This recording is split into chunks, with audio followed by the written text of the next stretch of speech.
नमस्कार प्यारे साथियों, इस क्लास में आज हम चर्चा करने वाले हैं झारखंड कर्मचारी चयन आयोग के द्वारा स्नातकोत्तर, ठीक है, जो कि पीजीटी का रिजल्ट का कट ऑफ मार्क जारी किया गया।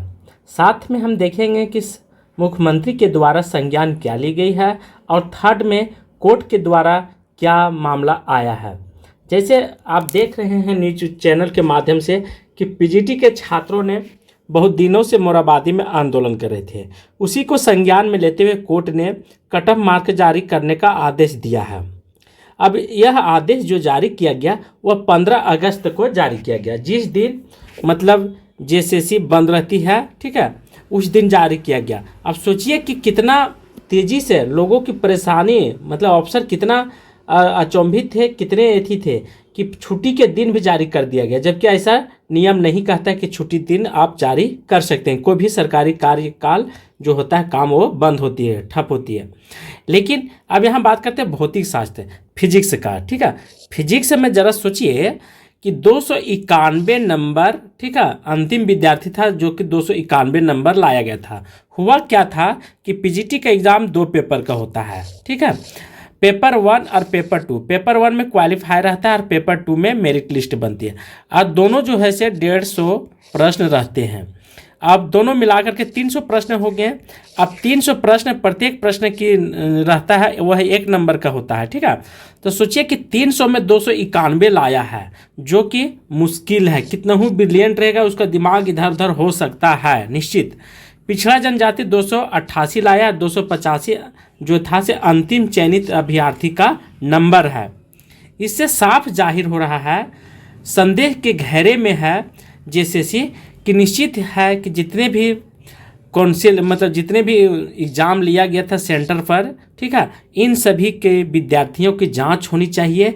और मैं गारंटी लेता हूं कि ये निश्चित ही इसमें 135 ये सब क्या हुआ, फ्रॉड हुआ है।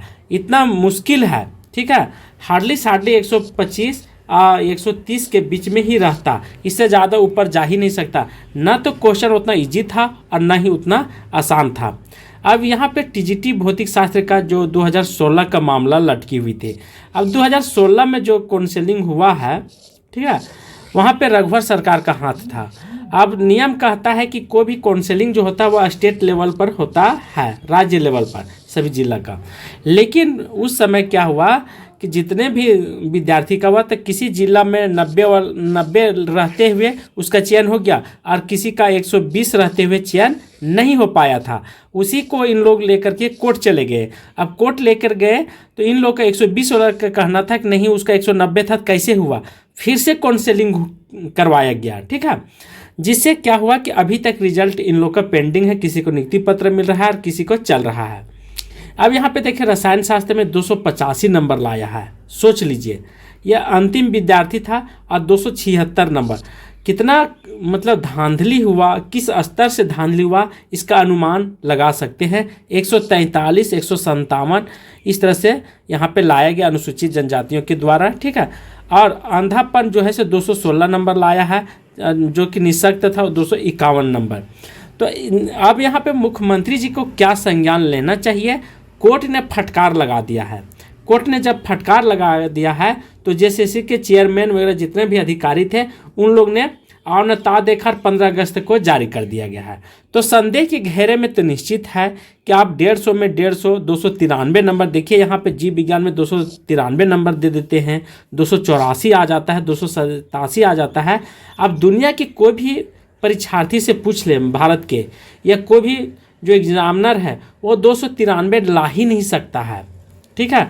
निश्चित है 2 या 3 प्रश्न उतना जीव विज्ञान का दिए, 293 नंबर लाया था जीव विज्ञान में, तो उसे नीट क्वालिफाई कर लेना चाहिए, उसे डॉक्टर के मेडिकल में जाना चाहिए।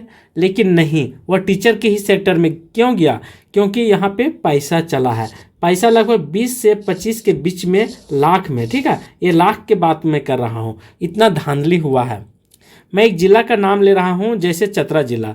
चतरा जिला में कुछ अभ्यर्थी ऐसे हैं ओबीसी में, ठीक है, जो कि 10 साल में कभी वो सब किताब देखे ही नहीं पलट करके और दूसरे कार्य में व्यस्त थे। उनका रिजल्ट अचानक पीजीटी में हो जाना, ये सभी विद्यार्थियों के लिए आश्चर्यचकित की बात होती है। वहाँ पे अगल बगल के लोग भी अचंभव में रहते हैं कि आखिर यह दिन रात दूसरे क्षेत्रों में कार्य करता है, तो इसका ओबीसी मतलब पीजीटी का रिजल्ट आखिर कैसे हो गया। पीजीटी का एक जो है से प्रोफेसर लेवल का टीचर होता है, अर्थात हाई लेवल का, लेकिन इतना आसान नहीं था कि बिना पढ़े हुए, ठीक है, कोई भी विद्यार्थी पीजीटी का टीचर बन जाए। यहाँ पढ़ने वाला के रिजल्ट नहीं हुआ है। इसका साफ साफ सीधा सीधा संपर्क है उन माफियों से जो सेंटर बना करके अपना यह बिजनेस खोल दिया है, ठीक है, पैसा वसूलने का, पैसा लेने का। क्योंकि यदि बिजनेस नहीं होता, और इसमें कुछ अधिकारी लोग भी सम्मिलित हैं, ऐसा नहीं कि बिना अधिकारी के किसी का हिम्मत नहीं होता है। जब तक आग लगती नहीं तब तक धुआं उठता नहीं है, यह बात सबको जानना चाहिए। क्यों? देखिए 256, 267, 293, 294 कोई खेल नहीं है यह नंबर लाना, ठीक है। कितना ही अच्छा विद्यार्थी रहेगा उसका दिमाग इधर उधर हो सकता है। अब यहाँ भी टीजीटी का भूगोल का रिजल्ट दिया है, ठीक है। यह चयनित विद्यार्थी का जन्म तिथि है 90, 97, 81, 85 का ये सब विद्यार्थी है। अब देखिए 274, 237, 270, इसमें भी टीजीटी में भी हुआ था धांधली। लेकिन उसमें क्या हुआ था टीजीटी में, मैं आपको बता देता हूं कि उसमें 6 to 8 का भी बहाली निकला हुआ था, 1 to 5 भी निकला हुआ था, और टीजीटी था और पीजीटी था। तो लोग उतना ध्यान नहीं दिया, संख्या ज़्यादा था तो विद्यार्थी इधर उधर भटक गए। लेकिन इसमें भी धांधली हुआ था, लेकिन उतना कोई संज्ञान नहीं लेने वाला था। तो इस तरह से कोर्ट ने क्या किया है कि अब सभी विषयों को उन्होंने जो है से बोला है कि आप कट ऑफ मार्क जारी कीजिए, और सभी विद्यार्थियों को जिसका चयन हुआ है, जिसका चयन नहीं हुआ है, उन सभी का भी डाटा रखने का कोर्ट ने आदेश दिया है।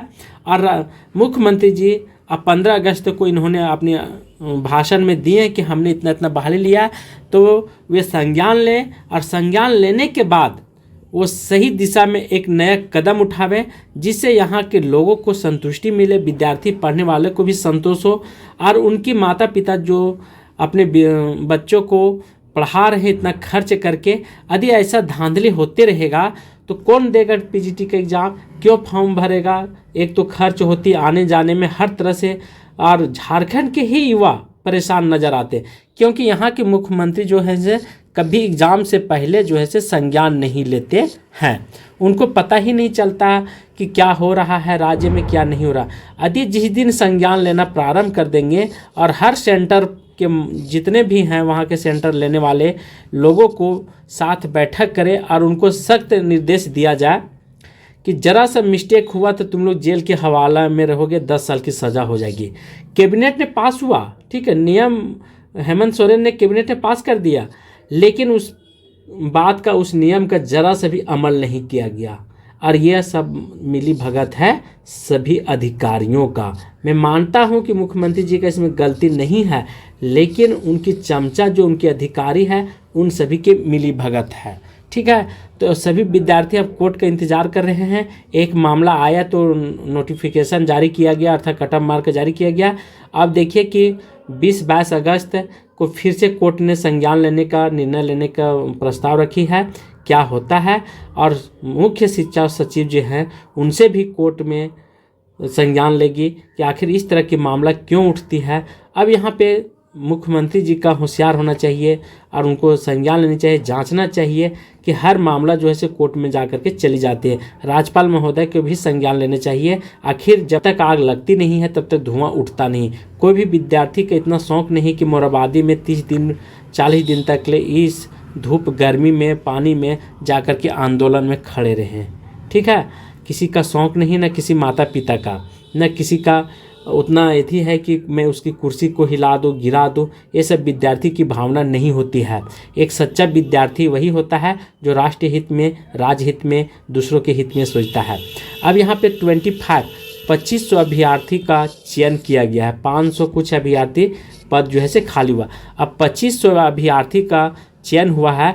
यदि ये सब अभ्यर्थी जो है से 200 बच्चे का प्रत्येक साल पढ़ाएंगे तो 25 दूनी 50 हो जाएगा। अर्थात हम कह सकते हैं कि ये सब जो है से इकाई दहाई सैकड़ा हज़ार 10,000 लाख, अर्थात 5 लाख अभ्यर्थी को ये सब निश्चित है कि कि जा कर के क्लास लेंगे और विद्यार्थी जो है से बच्चों को भविष्य उज्जवल बनाने की कोशिश करेंगे। लेकिन भ्रष्ट टीचर जो रहेंगे, ठीक है, भ्रष्ट टीचर रहेगा वो कभी भी इस तरह की विद्यार्थी का भविष्य उज्जवल नहीं बना सकता है, न वह साइंटिस्ट बना सकता है, न इंजीनियर बना सकता है। वह जब भी बनाएगा तो एक भ्रष्ट युवा के रूप में देश को देगा। तो आपको सोचना है, कोर्ट को सोचना है और सभी अधिकारियों को सोचना है कि किस तरह की गुणवत्ता युक्त शिक्षकों की नियुक्ति होनी चाहिए और क्यों नहीं होनी चाहिए और क्या इसमें खामियां हैं, इसे सुधार करना चाहिए। आज के क्लास में यहीं पे समाप्त करता हूं। थैंक यू, धन्यवाद।